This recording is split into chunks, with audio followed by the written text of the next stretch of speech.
जी, आज हम कुछ एक्सरसाइज के क्वेश्चन करेंगे। ये देखें, ये रॉबर्ट ला फोर की बुक है, उसका चैप्टर 6 का क्वेश्चन नंबर 1 है। Create a class that imitates part of the functionality of the basic data type int. यानी कि जो बेसिक डेटा टाइप इंट जिससे आप फेमिलियर हैं, उस तरह की एक क्लास बनानी है। Call the class int. अब देखिए, उस क्लास का नाम रखना है आपने इंट कैपिटल आई के साथ। जब आपको क्लास का नाम बता दिया जाएगा, फिर आप उस नाम को चेंज नहीं कर सकते। अब हमने जो क्लास बनानी है, उसका नाम रखना है हमने इंट कैपिटल आई। जब हम कैपिटल कर देंगे तो फिर वो रिजर्व वर्ड नहीं रहेगा, स्मॉल के साथ रिजर्व वर्ड है। The only data in this class is an int variable. अब इन्होंने हमें बता दिया क्वेश्चन में कि एक ही डेटा मेंबर होगा क्लास का, इंटीजर टाइप का। अब उसका नाम नहीं बताया। अब नाम हमारी मर्जी, हम अपनी मर्जी से कोई भी नाम रख सकते हैं। Include member functions. अब आपने इसके अंदर मेंबर फंक्शंस बनाने हैं। किसके लिए? To initialise an int to zero. अब ये जो इंट ऑब्जेक्ट होगा, ये देखिए कैपिटल आई के साथ है, इसको हमने इनिशियलाइज कर देना जीरो के साथ। To initialise it to an int value. अब दूसरा हमने क्या फंक्शन बनाना है कि जो उस डाटा मेंबर को इनिशियलाइज करेगा, जो भी आप इंट वैल्यूज को प्रोवाइड करेंगे। तो यहां पे ही आपके जहन में आ जाना चाहिए कि ये काम हमने कंस्ट्रक्टर के जरिए करने हैं। टू डिस्प्ले इट, उसके बाद हमने एक फंक्शन बनाना है जो इसको डिस्प्ले करेगा। And to add two int values, उसके बाद हमने दो इंट वैल्यूज को ऐड करने के लिए एक फंक्शन बनाना है। तो बेसिकली चार फंक्शन होंगे। पहला फंक्शन जो जीरो से इनिशियलाइज करेगा, दूसरा फंक्शन जो किसी वैल्यू से इनिशियलाइज करेगा, तीसरा फंक्शन डिस्प्ले का, और चौथा फंक्शन दो इंट टाइप के ऑब्जेक्ट्स को ऐड करने का। Write a program that exercises this class. आपने एक प्रोग्राम लिखना है जो ये क्लास बनाए by creating one uninitialized and two initialize int values. अब ये कैपिटल आई के साथ है। ये देखिए, इस लाइन का मतलब ये है कि आपने तीन ऑब्जेक्ट बनाने हैं इंट क्लास के। दो को आपने इनिशियलाइज करना है कोई भी रैंडम वैल्यू के साथ, और एक जो होगा उसको आपने इनिशियलाइज नहीं करना। उसके बाद क्या करना है? Adding the two initialize values. जो टू आपने इनिशियलाइज किए हैं ऑब्जेक्ट, उनको ऐड करना है। And placing the response in the uninitialize value. और जो थर्ड होगा जिसको आपने इनिशियलाइज नहीं किया, उसके अंदर आपने उन दोनों का सम रखना है। एंड देन डिस्प्ले रिजल्ट, उसके बाद हमने रिजल्ट डिस्प्ले करना है। तो जब भी कोई आपको क्वेश्चन आए, आपने उसको इसी तरह पार्ट्स बाय पार्ट्स पढ़ना है। अगर पहली दफा समझ ना आए तो आपने उसको दूसरी दफा पढ़ना है। और साथ साथ अगर कोई पॉइंट्स आप बना सकते हैं पेज पे, तो वो पॉइंट बना लेने आपने। अब आप इसकी इम्प्लीमेंटेशन की तरफ आए। इम्प्लीमेंटेशन जब आपने करना है तो हम फाइल के अंदर न्यू प्रोजेक्ट एक बना लेते हैं, कंसोल एप्लीकेशन। और इस सी प्लस प्लस की एप्लीकेशन है, इसका नाम हम रख लेते हैं एक्सरसाइज 6.1, यानी कि चैप्टर नंबर 6 है, उसका क्वेश्चन नंबर 1। इसको अंडरस्कोर कर लेते हैं, एक्सरसाइज 6_1, ताकि फाइल का नाम जो बनना है ना, फिनिश। अब इसके अंदर ये क्लास है। अब आपने क्या करना है? जिस तरह शुरू में उन्होंने आपको बताया कि आपने एक क्लास बनानी है, क्लास इंट। अब नाम उसका उन्होंने हमें बता दिया था, लिहाजा नाम हम अपनी मर्जी से नहीं रख सकते। अब देखिए, आपने जो ही एंटर किया तो ये ऑटोमेटिकली ऑटो करेक्ट कर दिया एडिटर ने।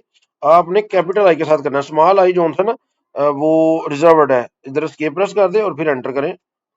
अब आपने प्राइवेट पार्ट में एक वेरिएबल बनाना है इंट टाइप का। अब इसका नाम आप कुछ भी रख सकते हैं, मैं इसका नाम डेटा रख देता हूं। पब्लिक पार्ट के अंदर अब आपने, ये याद है आपको क्वेश्चन में कहा था कि ये जरा देखें, चार फंक्शन बनाने हैं। पहला क्या करेगा? जो ऑब्जेक्ट को जीरो से इनिशियलाइज करेगा। तो आपको पता है कि इस काम के लिए हमारे पास कंस्ट्रक्टर है, हम एक कंस्ट्रक्टर बना लेते हैं। और इधर हम लिख लेते हैं डेटा, इसकी वैल्यू हम जीरो कर देते हैं। ये इनिशियलाइज कर दिया हमने। और ये, अब उसके बाद दूसरा फंक्शन क्या बनाना था? जो इसको किसी इंट वैल्यू से इनिशियलाइज करेगा। अब ये काम आप कंस्ट्रक्टर में भी कर सकते हैं और सेट वैल्यू का फंक्शन भी बना सकते हैं, लेकिन बेहतर है कि आप कंस्ट्रक्टर के अंदर ही करें। इधर आप इंट इसको आई कोई भी आप वेरिएबल एक पास कर दें, और इधर आप क्या करें, इस फंक्शन के अंदर आपने इसकी वैल्यू साइन कर देनी है। I sorry data is equal to आई।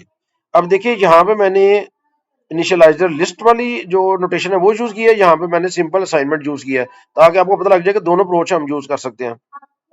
उसके बाद थर्ड फंक्शन हमने बनाना था डिस्प्ले का, और आपको पता है जो डिस्प्ले का फंक्शन है उसकी टाइप होगी वाइड। इसका आप रख लें शो डेटा। इसका फंक्शन का नाम उन्होंने नहीं बताया, लिहाजा आप कोई भी रख सकते हैं, और आपने इसको कांस्टेंट करना है क्योंकि इसके अंदर हमने कोई वेरिएबल की वैल्यू चेंज नहीं करनी। और इधर आप सिंपल लिख दें cout data is equal to, इधर आप लिख दें आई, ये शो हो जाएगा। अब आपने बनाना है एक फंक्शन दो ऑब्जेक्ट्स को ऐड करने का, और इसके लिए भी हमारे पास दो अप्रोच है। फर्स्ट जो अप्रोच है उसमें हम दो ऑब्जेक्ट पास करते हैं फंक्शन में, और एक हम बना सकते हैं जो रिटर्निंग वाला होगा। तो ये आपकी मर्जी है, हम पहले अप्रोच यूज कर लेते हैं, वॉइड एड डेटा का फंक्शन बना लें और इसको दो ऑब्जेक्ट्स पास कर दें इंट टाइप के, इंट ए और इंट बी। ये आपने दो ऑब्जेक्ट्स पास कर दिए। अब इसके अंदर आपने सिंपल क्या लिखना है, data is equal to A dot data plus B dot data. तो ये हमारे चार फंक्शन बन गए। अब मेन के अंदर आपने क्या करना था, आपने तीन ऑब्जेक्ट बनाने थे, I1 I2। अच्छा, पहले दो को हमने इनिशियलाइज करना था, इसको हम इनिशियलाइज कर लेते हैं 50 से। जो I2 है इसको इनिशियलाइज कर लेते हैं 10 से, और I3 जो है इसको इनिशियलाइज नहीं करना। तो आप एक ही लाइन में भी बना सकते हैं, मल्टीपल लाइन में भी बना सकते हैं। तो इधर I3 का मैं फंक्शन कॉल कर लेता हूँ ऐड डेटा का, और इसमें मैं पास कर देता हूँ I1 और I2, ये दो मैंने पास कर दिए। और इसके बाद मैं इधर लिख देता हूँ I3 डॉट शो डाटा। तो अब इसको हम एग्जीक्यूट करते हैं।